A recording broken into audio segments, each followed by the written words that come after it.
All right, we are going to get started. I am Don Wood with Wasatch County and the IT executive. Have worked for Wasatch County in the role of IT and GIS and such for 31 years. We're about 410 employees. That's basically it in Wasatch County. And I do IT operations for the whole of the county. We have a corrections facility, a 911 PSAP station, and all that. So we're on 24/7. We have the 24 offices. We have 14 elected officials that we have to keep happy and make sure that we're presenting their work to the public. And as far as the IT GIS staff, we're at 12. You can see we've grown because in 2019 we were 5. We have rapid growth taking place in our county. So our challenge, now I have to admit I'm not a PowerPoint expert and my PowerPoint slides are wordy. I will not read them all, but when you're back in the office, you're going to be able hopefully to make sense of what's going on. There's a couple things that we're going to talk about that I think people need to understand, and when I work with my colleagues in IT, we make an awful lot of bad assumptions, and then based on those bad assumptions, we make faulty decisions. One of the things I firmly believe in is the idea that rational behavior requires theory, right? And because if you're just reacting, that's a problem. That's a problem, right? And so we want to be rational in what we do. And in my world, systems matter. If you're going to talk to me about what are we going to do, what are we going to fix, we're going to talk about holistic systems, which means I'm going to bring a lot more people into the discussion, maybe more than you're comfortable with. But we're going to address the whole system.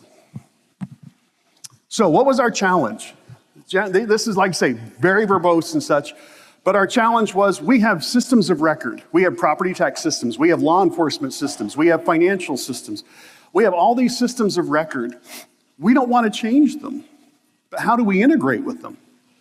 Most of our systems are well over 20 years old. We don't plan on changing them anytime soon. They can grow with us.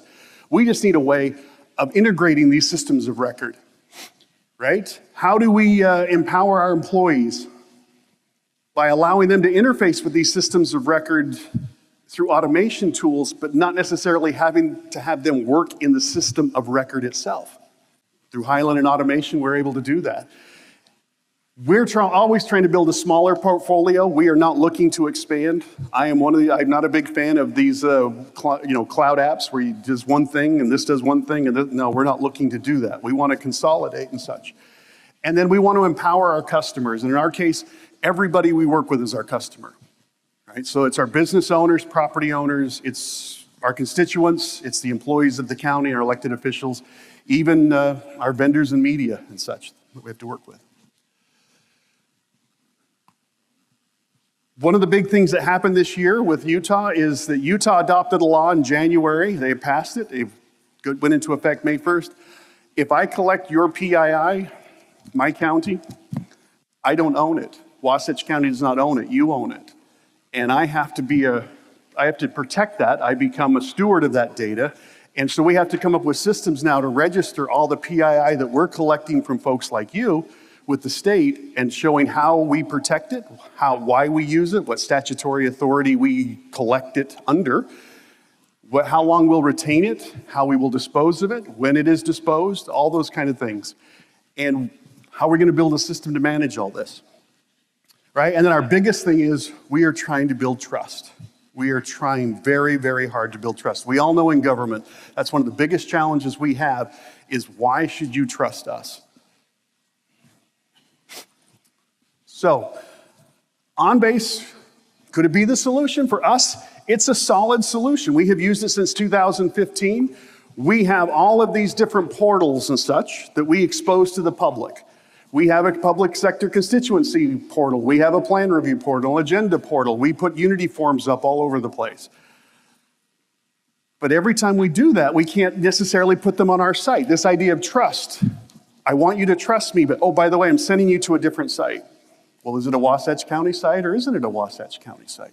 All right, I'm sending you over to this different site over here. Well, why did you send me here, right? And so this idea of we have all these portals, we could never get them to look and match with the look and feel of our site. That was a problem. That was something we were seriously concerned about in that we wanted to give people a unified experience. Also, they're structured web interfaces. Well, you could tweak them, and no offense to Highland, But you could tweak them, but you can't do everything you can do with a website if you have full control. So we were looking for a solution to make this happen. On the plan review portal, the file upload, the way you upload your plans for that plan review, and by the way, plan review is our permitting system. We don't use anything else. We don't use a third-party solution. We've built it to be our whole permitting system. And our users, our builders and such, they just like, look, this is harder than it has to be. So we were looking to improve that. So we needed something better. Last year, I was sitting at this event in Las Vegas, and we had heard about Content Portal. We had heard that there was this thing called Highland Content Portal, and you could do things with it. Well, last year, I took the time to figure out what we could do with it, and it opened my world. Now, we had followed it. It didn't work with WorkView, but we found out last year it now does. And so I immediately started talking with Highland, started talking with the people at Jadu, and saying, what could this do for us? How could we leverage this to accomplish the issues that I just talked about? Do we need to show Unity Forms anymore? No, we don't want to. This could be a game changer. So I was able to meet with those folks, and within 4 months, we were able to work with our county administration and basically put together a deal so that on the first of the year, because we're calendar year budget-wise, first of the year, we were able to sign a contract to move forward. We started working on this Jadu Highland Content Portal integration with our county. We started working in February. We went live with our website September 1st. So we just barely, we were still young, we're still new to this, but we're already seeing benefits. Now with that, I'm going to turn it over to Ray and Scott. Thank you, Don. Thanks everyone for having us. I love listening to Don talk about the winter and everything awesome that they're doing. So I'm going to take just a couple of minutes and describe some things specifically about the Jadu platform and what it's all about, our relationship with Jadu. Ray and I have we've worked together for 15, 20 years now. Part of the Highland ecosystem. He's with Jadu doing some work. And this new wedding cake, I think you kind of referred to it as, right?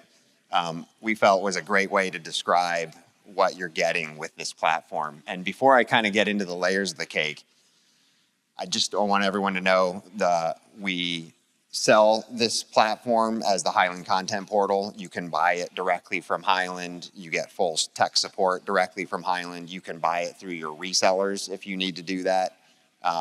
It's a very tight relationship, and they've done some really amazing development work to tie right into some of the Highland systems like Perceptive and OnBase and even Nuxio. So just to kind of go through this, that back-end layer, that represents all of you mentioned a number of different applications that you guys use to run your business, right? This is where OnBase sits. This is where all those back-end systems sit that run your back office processes, that really manage your content, help you run your organization. And Jadu has built very tight, very nice integrations with OnBase, with Perceptive, with WorkView to help you basically bring that up to the customer layer. Right, and this is Jadu Central Platform. That is the platform. If you go to wasatchcounty.gov, that's Jadu. You're looking at it. It's really cool to see that out there on a website. There's a whole number of websites in the UK, the city of Birmingham, millions of people use it. But this is the customer layer, this digital experience platform that's highly accessible, very responsive and usable.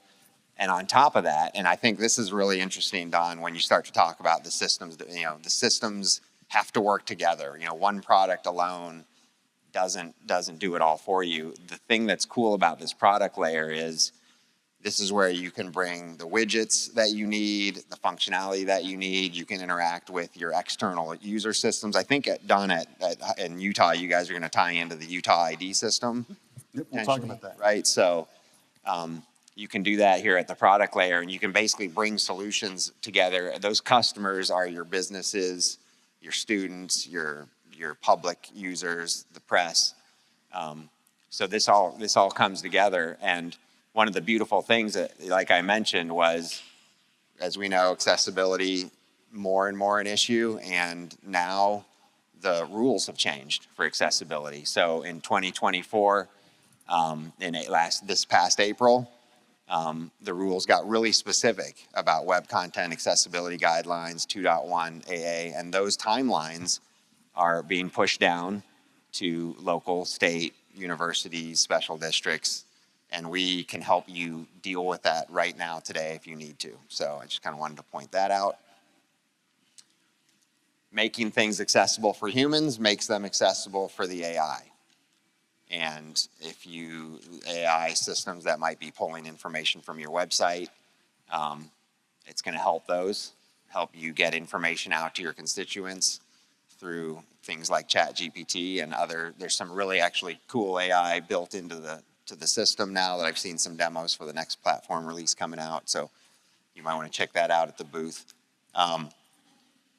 Couple other things. I won't go into all the details here, but we've kind of seen this evolving over the last 5, 10, 15 years, really, honestly, right? So being able to take your back-end systems and make them appropriately presentable to, again, your customers is what the Jadu platform helps you do. And we're going to see a little bit more about what Wasatch has done. The ability to put these websites together, even in a templated fashion now, is coming here soon. And then being able to build extensible widgets, integrations with other systems in a platform sense, not custom every time, right? How many of us are building custom integrations, custom websites for that last mile? That's what we're really trying to get away from here. So with that, I turn it back to Don. Thank you. We're going to talk about this really quick because once again, I think context matters. If we are going to automate, we need to do this in a fashion where it's a system. It's a system. And what I find a lot of my colleagues, especially in the counties I work with and cities in Utah, they attack problems, they don't attack systems. And I find that very frustrating. When we talk about systems, these are the 4 things that I preach to my staff, I preach to management, I preach to all of my users and such. So they all understand when we come in and start working with you on a solution, these are things that matter. And it's the idea of systems thinking, because everybody exists in multiple systems, whether you like it or not. The vision for the system, the leadership in the system, and the relationships in the system. So we're going to briefly go over these. Like I say, we're not going to read these, but if you're going to solve problems, you're going to have to solve these problems holistically. You can actually break a system if you choose to go in and make a change on a specific system without considering everything else in the process. You can actually introduce more trouble. You can introduce more noise. You can introduce more challenges by trying to be helpful. Now, when you talk systems, you can see some of these quotes by Russell Akoff and such. Systems are what the integrations come from. They're not the parts. They're not the parts. And so a lot of people will think, well, I've got great parts. Well, if your great parts don't work together as a system, you have a problem. So like I say, we try to enhance the whole system every time we make a change. And that means if we make a change here, we want to understand how that's going to ripple down. And then you have to understand, if you've watched the movie Inception, that systems can be wrapped inside of systems, which can be wrapped inside of systems, which can be wrapped inside of systems.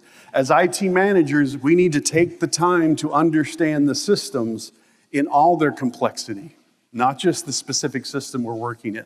I can be working in the property tax system, but that's also going to be impacted by the payroll system. It's going to be impacted by our development system, and I have to appreciate how all those different systems interact. Also, the idea of vision. Vision is, what is the ultimate purpose of the system? Now you say, well, that's pretty simple, we can figure that out. No, it's what is the ultimate vision of the system for everybody involved in the system.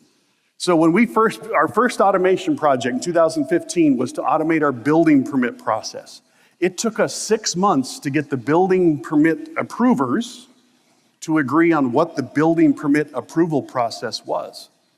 We had to come up with a common vision, because every single one of them had a different view of how this was supposed to work, who we were serving, when this was supposed to happen. It literally took 6 months. Does everybody understand the system's purpose? Or do you have somebody who's just stamping documents or doing something and they're like, I don't know why I do what I do. I push a button, I move the document out of this queue into that queue. Do they understand the purpose of the system? And whatever the lowest vision of the system that any one of those participants has, that's the vision for your system. So it's almost the weakest link defines how fast a system can move and such. A lot of times we focus on the folks that have vision. We need to focus on the people who don't if we're going to make these things successful. Leadership. We teach our people all the time. We try to make sure we're in a safe environment that everybody is a leader in these systems. I don't care if you're the manager, the elected official, you're the one who pushes the button in the queue just to move it on to the next thing and such. Everybody is a leader. Only management can fix the problem. I'm not going to yell at a business license tech about why is the system not working. No, I'm going to yell at the person in charge of the whole system for business license. But the business license tech needs to be a leader and have the responsibility to step up and say, you know what? I think I have an idea that might make this better. Well, that's leadership. That's leadership. And then we have to appreciate the difference between these three forms of data, because I see a lot of people that they make decisions based upon data. Data is pointless, it's meaningless. Data is just data, it's bits and bytes. Until you put it in a context, it's not anything other than just noise. Once you put it in a context, well, yeah, you have information now. But even that, are you going to take the time? Are you going to discipline yourself? Are we going to do what is necessary to turn that information into wisdom? Because a lot of the KPIs I see, I'm not sure how much time people spend actually figuring out, does this really tell a story? Because that's what I'm about, is telling stories. And then lastly, if we can get data into information and then into wisdom, then into knowledge, when we get to wisdom, now we got something we can action on. Now we got something that actually means something. And then the last bit, all of these systems come with people, they come with relationships. And my job as an IT director isn't to necessarily build technology. I rely on Scott and Ray for that. My job is to build relationships that allow us to build the technology that will serve the people that have this responsibility. So we have to be open and honest. We have meetings when we decide to go, no go. It's a Houston thing where everybody has to say go, no go, from the permit tech all the way up to the manager. We don't just involve upper level management, we involve the whole kit and caboodle, if you will. We try to make sure that with Hyland, because that's our development platform, that we can build things quickly and that we can fail quickly. If this isn't going to work, we want to display it really fast and be able to verify that we ran up the wrong path. We're not headed in the right direction. And then lastly, I'm a firm believer that if we teach people about the system, we teach people about the vision, we teach people about why they need to step up and be a part, that they can have joy in their work. Even if they're the ones pushing the button that just moves it from one queue to another, there can be joy in that, knowing that, hey, you know what? You make the economic conditions in Wasatch County better by what it is you do. You make us safer by what it is you do. You make our elections work better by what you do. So we're very much into this idea of trying to make sure our employees have joy in work. Now with that, if we want to succeed in automation, we need to be able to embrace this idea that you fail to learn, not fail to learn. Does that make sense? We're failing to learn because in my world, I learn a lot more from my failures than I ever do from my successes. So we actually want ourselves to, if we're challenging ourselves, we're going to make missteps. We're going to screw things up. And if we're screwing things up in a quick and efficient way, we're failing so that we can learn, as opposed to screwing it up and never learning what we should have gained from that experience and such. Our dev is in Hyland. We do a little bit of PowerShell, if we have to, a little bit of Power Automate or BI through M365. We do not build in Visual Studio. We try to use Hyland as a way of defining our area that we work in. We don't want sprawl.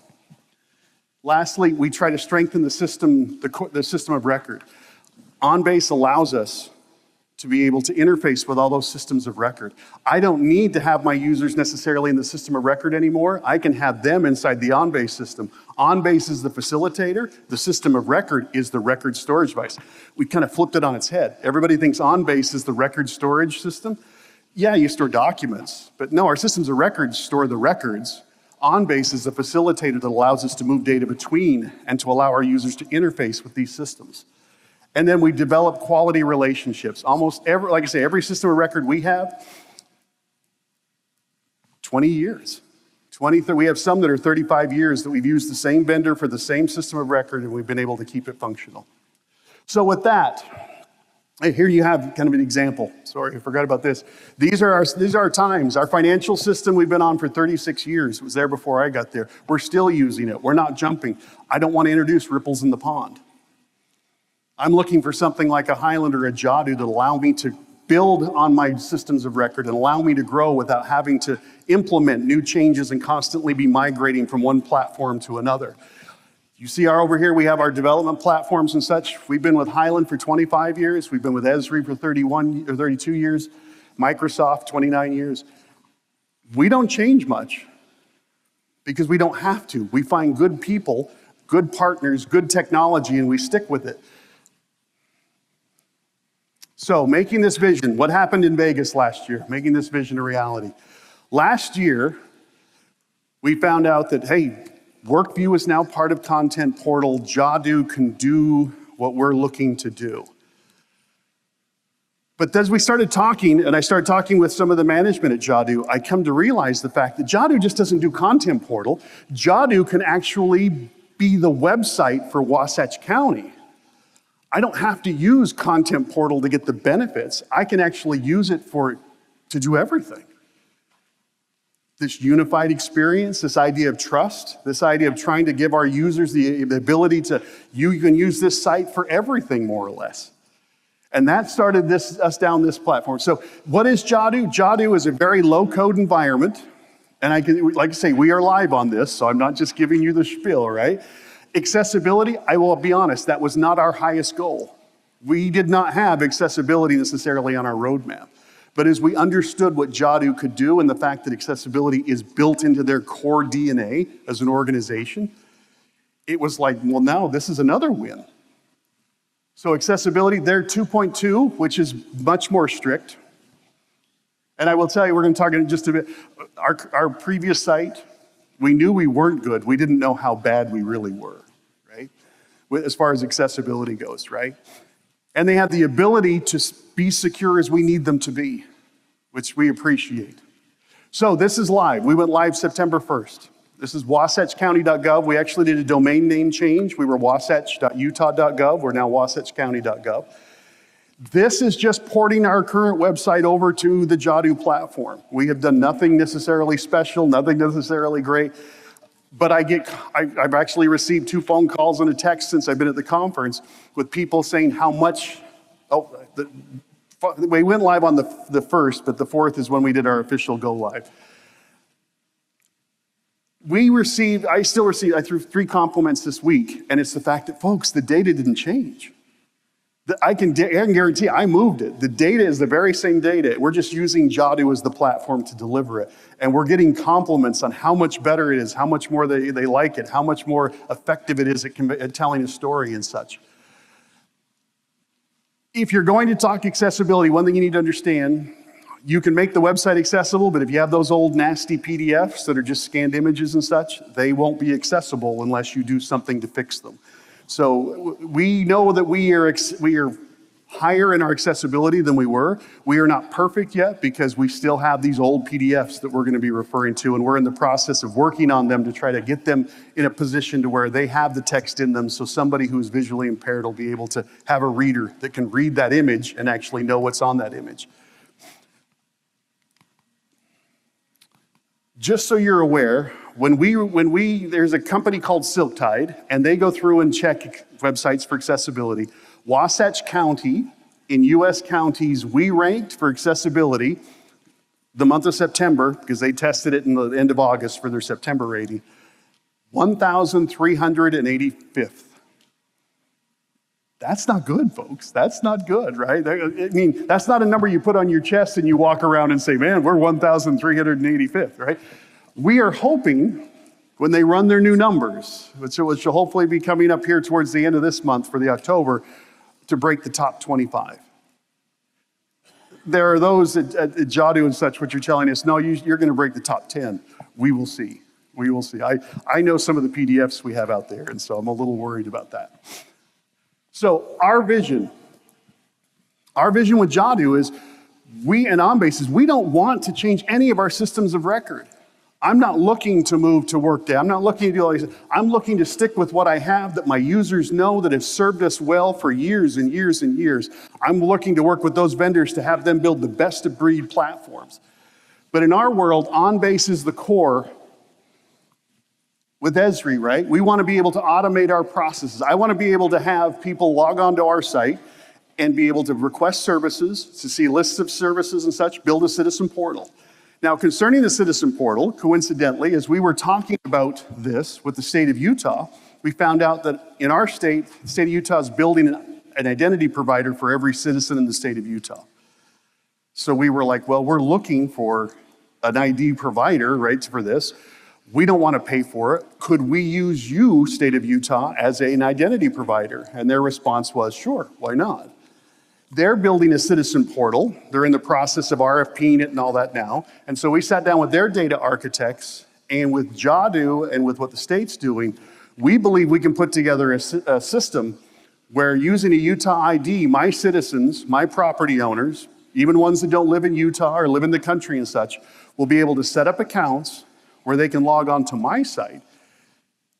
They can then access the services that we have. They can see the historical interaction they've had with the county and such, but they'll also be able to request state services, and that we will seamlessly pass back and forth between our sites to be able to say, okay, you want a business license in Wasatch County? Great, you're here, fill out this information in this lovely Jadu form. We're not presenting them Unity forms. And guess what? Now you want to apply for a Medicaid? Well, great. We can send, you check a button to say we can move your PII to the state. We move it to the state. Now all of a sudden that form's pre-populated with your information and the state portal is able to do that. You want a fishing license, but you're on our site? Well, we don't issue fishing licenses in Wasatch County. We hand you off to the state. You're able to do that.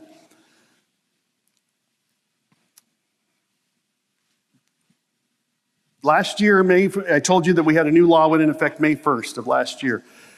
I don't have the ability to have control your PII, right? It's yours to control. Along with that, the state of Utah adopted some very strict records rules, unfortunately rules that were already in place, but they emphasized them again. And they're letting us know that, look, you can't ignore us anymore. You got to do what we want you to do.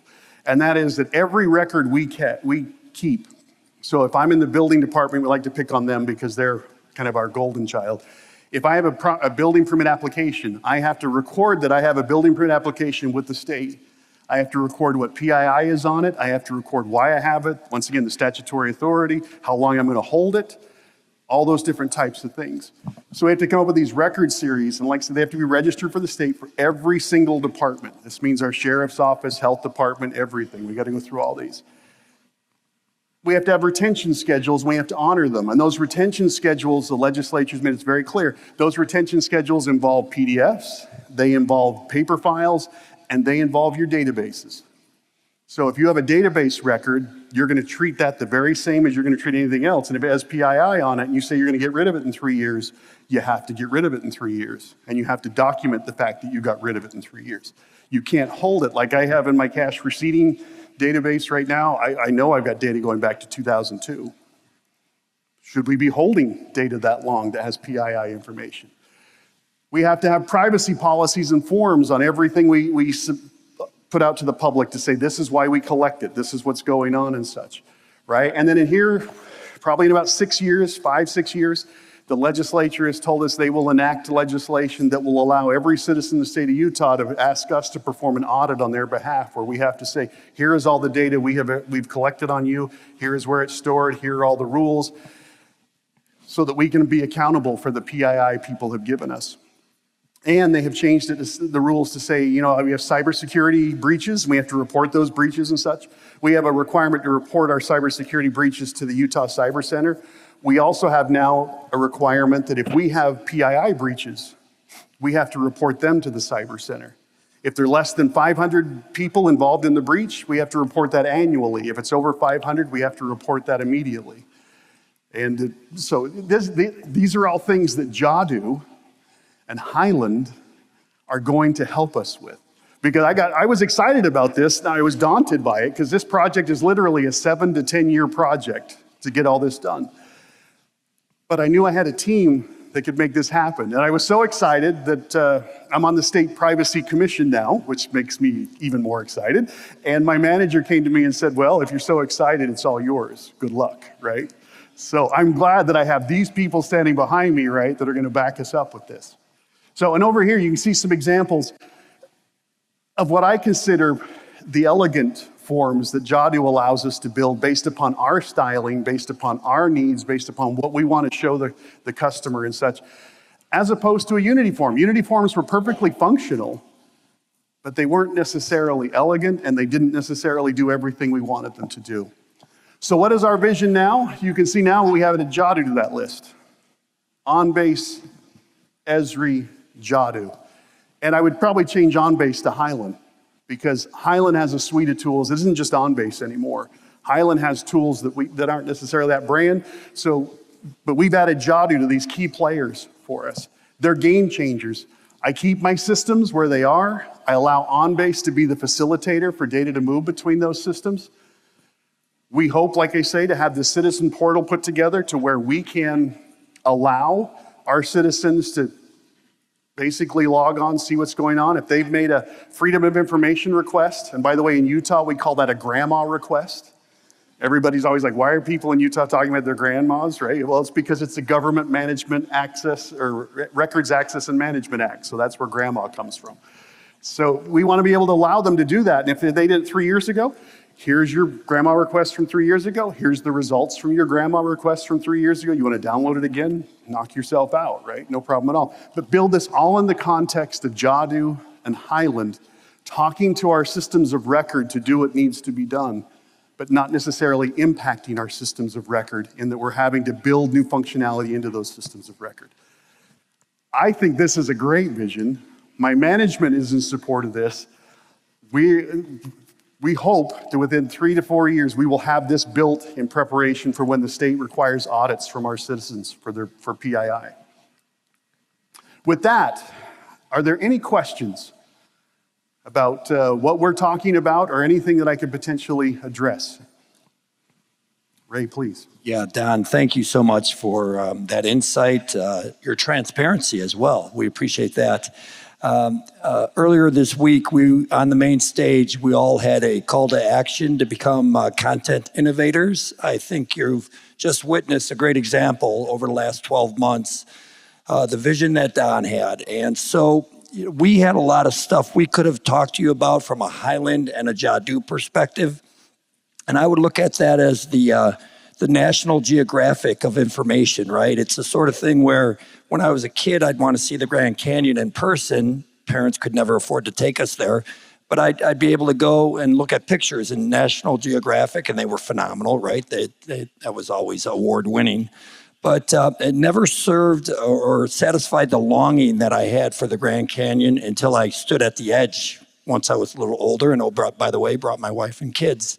And hopefully you're now all standing at the edge of the Grand Canyon through Don's insight, right? So we as vendors can talk about a lot of stuff and the art of the possible, but when you get someone like Don who sits up or stands up here and gives you all the background, all the challenges that he had to address, and then his mechanism and his model on how he solved it, and then goes live and gets compliments 3-4 times a week.